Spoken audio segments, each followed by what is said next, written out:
So far I've discussed the importance of your mindset and your thinking, your diet and other lifestyle factors in determining your experience of health. So in this video I'm going to talk about your internal physiological health.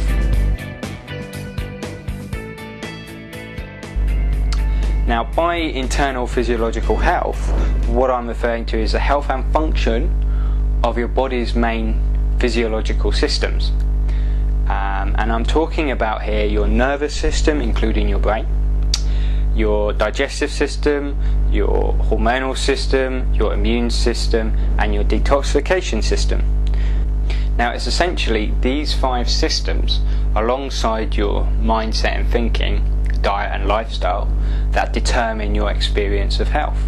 Now, this is vastly different to taking a nutritional or herbal supplement for a specific complaint or symptom, which is how they're commonly used.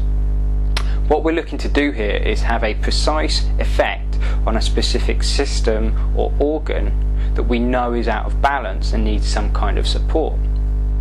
I firmly believe that when we give the body the right kind of environment and the right ingredients, it will naturally heal itself. So that's exactly what we're trying to do here. So this kind of approach isn't always required, but in a lot of cases it is. Sometimes just making the changes at a diet and lifestyle level and improvements in your thinking and mindset aren't always enough. Sometimes these systems can be completely out of balance and require extra assistance in order to function properly. And sometimes there can be other blocking factors like infections or toxic overload that can also prevent the healing process from taking place. And this is where herbs and nutrients become particularly useful in a corrective healthcare type of approach. But first, before you look at that, we need to know exactly what is going on in those systems and what we're actually dealing with. And that's where the questionnaires, symptom analysis, lab testing all becomes very useful. So to help explain this a bit better, let me take you through a case study of one of my recent clients. Okay, so here we are with the client case study. And the purposes of showing you this case study is simply to give you an idea of the types of tests that I do and how that can help you to transform your health. It's not so much for you to understand the results as such, but I'm sure you'll get a good idea from what we talk about on this video. Okay, so I've called this client Jane Doe. That's obviously not their real name, but in the interest of client confidentiality, we shall call her Jane. Jane was about 36 when I started to work with her, and her demographics, she was pregnant, a few months pregnant when we first started working together, vegetarian. She had a family, already had 2 kids, so obviously the 3rd one on the way, and she was pretty health conscious already. So she was already doing some good stuff.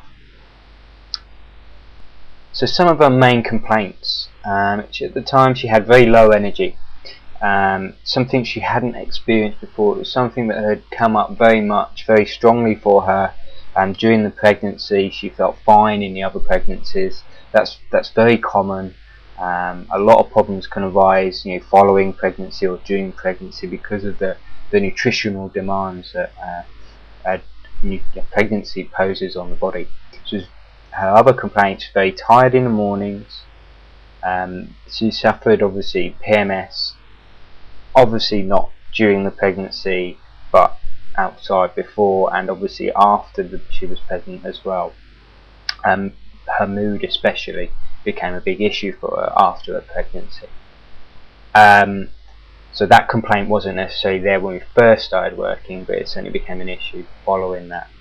Her memory was certainly worsening. Was one of her big complaints. Slight digestive issues and slight depression, especially that started to materialise again following the pregnancy.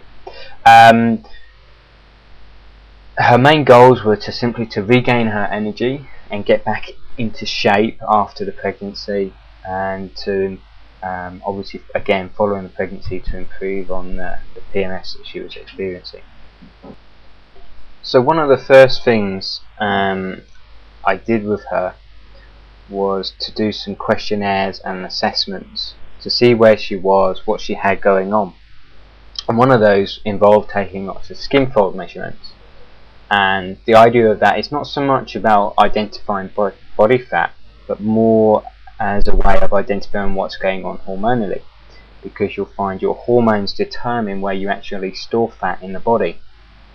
So this is a very useful technique known as biosignatures, and this can reveal where there might be imbalances in terms of the hormones. So when we did this, we found her body fat, the main findings really were that her body fat was about 20%, which is fairly low really for female. It's not a bad body fat. Certainly she wanted to improve on it.